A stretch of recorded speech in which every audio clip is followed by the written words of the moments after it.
I'd been offering private tutoring sessions for years, and I thought I'd seen it all. However, nothing truly prepared me for the afternoon when my student Ben arrived at my doorstep without warning. Normally, I expected him at scheduled times for our lessons, but the moment I saw him standing there, hands fidgeting, eyes clouded with an unreadable look, I sensed something was off. His typical bright grin was nowhere to be found, replaced instead by an unsettling quiet. "Miss Dawson," he murmured, barely meeting my gaze, "I've been missing you." His tone had an odd hesitance to it. "Ben," I said, stepping aside so he could come in. "Are you okay? Did something happen?" I couldn't shake my unease as I guided him into the living room where we usually worked. He wasn't his usual cheerful self. Instead, he seemed withdrawn, as though weighed down by worries he didn't know how to share. Trying to dispel the tension, I asked, "Would you like anything to drink? Maybe some tea or coffee?" He nodded almost mechanically. "Coffee. Yeah, coffee sounds good. Thank you." I headed toward the kitchen to pour a cup, acutely aware of how thick the air felt between us. Something in his eyes had changed, but I couldn't figure out exactly what. Before I could gather the courage to ask him directly, he spoke first. "Miss Dawson," he began quietly, his voice trembling just enough to betray his nerves. "There's something I've wanted to tell you for a while now, but I haven't known how." I placed the mug in front of him and took a seat, giving him enough space to open up, yet letting him feel my full attention. "You know you can share anything with me, Ben. I'm here to help." His swallow was audible, and then his gaze locked onto mine. "Lately, I've been thinking about you more than I should. I don't know why, but it's been on my mind constantly." For a moment, I could only stare back. Until that second, I had never considered viewing him through any other lens but that of a teacher. Yet the intensity in his voice sparked something within me, a subtle flutter of emotion I wasn't prepared to feel. Professionalism reminded me to keep my composure. "Ben," I said gently, my heart racing even as my voice stayed calm, "I'm your tutor, remember? Our focus is on your studies. That's our priority." He lowered his head in something akin to shame or regret. "I know, Miss Dawson. I just needed to say it out loud." Suddenly, the tightness in the air lifted a fraction, but the undercurrent of tension refused to vanish entirely.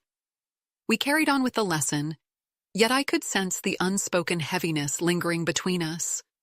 In the following weeks, our sessions were overshadowed by that quiet shift in our dynamic. Ben still came for his lessons, but his former eagerness was tinged with a thoughtful silence, as though he battled internally with how far to push the boundary we'd just acknowledged. One evening, after we wrapped up a particularly subdued session, I ventured, "So, how are things outside of school? Are you doing all right?" He hesitated, eyes flitting toward the window. "It's complicated," he finally admitted.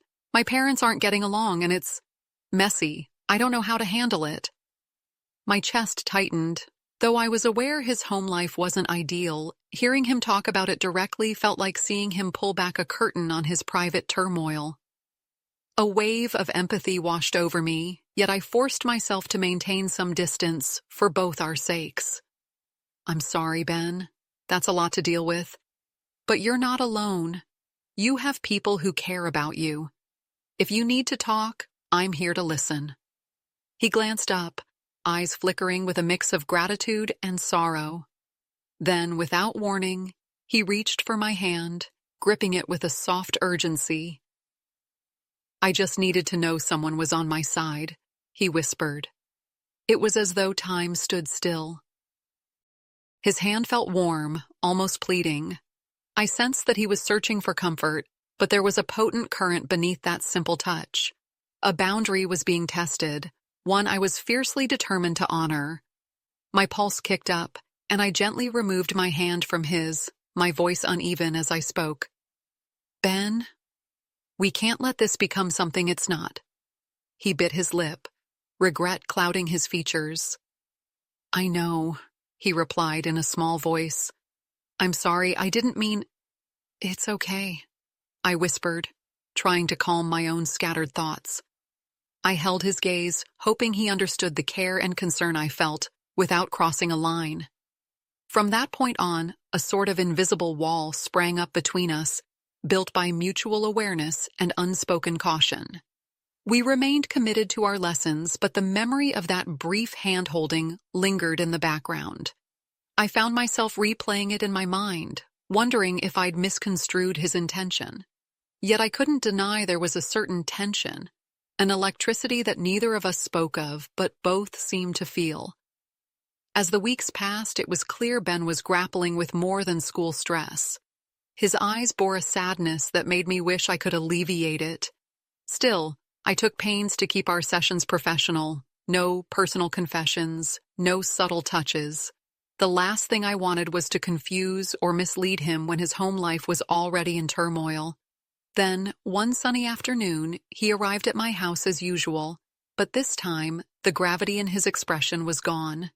He looked calmer, as if a weight had been lifted. "Miss Dawson," he began, setting his backpack down, "I've been thinking about everything that's happened, the way I opened up, how I've acted, and I want to apologize." I watched him carefully, taken aback by his composure. "Ben, you don't owe me an apology. Neither of us let things go too far. We agreed on the boundaries, right?" He nodded, relief coloring his features. "I appreciate that. I just realized I was mixing my emotions. My home life's been so tough that I started clinging to the one stable connection I had, you. I confused my own need for understanding and turned it into something else. I'm sorry if I made you uncomfortable." My heart warmed at his honesty, and I offered a small smile. "It's okay. You've been dealing with a lot, and sorting through those feelings isn't simple. I'm glad you're able to talk about it." He mirrored my smile, genuine and unburdened in a way I hadn't seen in ages. "Thanks for standing by me. It really means a lot." As he walked out after our lesson that day, I realized the tension I'd been carrying had eased. The air felt clearer, no longer charged by unspoken fears. We had traversed a minefield of complex emotions, confusion, longing, boundaries, yet managed to emerge with a better understanding of each other and ourselves. Watching him go, I acknowledged how much we'd both learned from the experience. It wasn't about romance or crossing lines. It was about recognizing vulnerability, setting clear limits, and showing genuine empathy in a world where those lines can blur so easily. I found myself reflecting on how such unexpected moments can lead to the most significant personal growth. Despite the knots of anxiety and awkwardness, both Ben and I discovered the importance of respect and honesty. And in that realization, our connection transformed into something stronger and infinitely more valuable. A sincere rapport built on trust rather than on confused or misplaced emotions. Walking back into my living room, I noticed how different the space felt. The memories of tension still hovered there, but so did a sense of peace, the kind that follows a conversation two people needed to have. In the end, we each emerged a little wiser, armed with new perspective on the fragile balance between caring for someone and maintaining professional boundaries.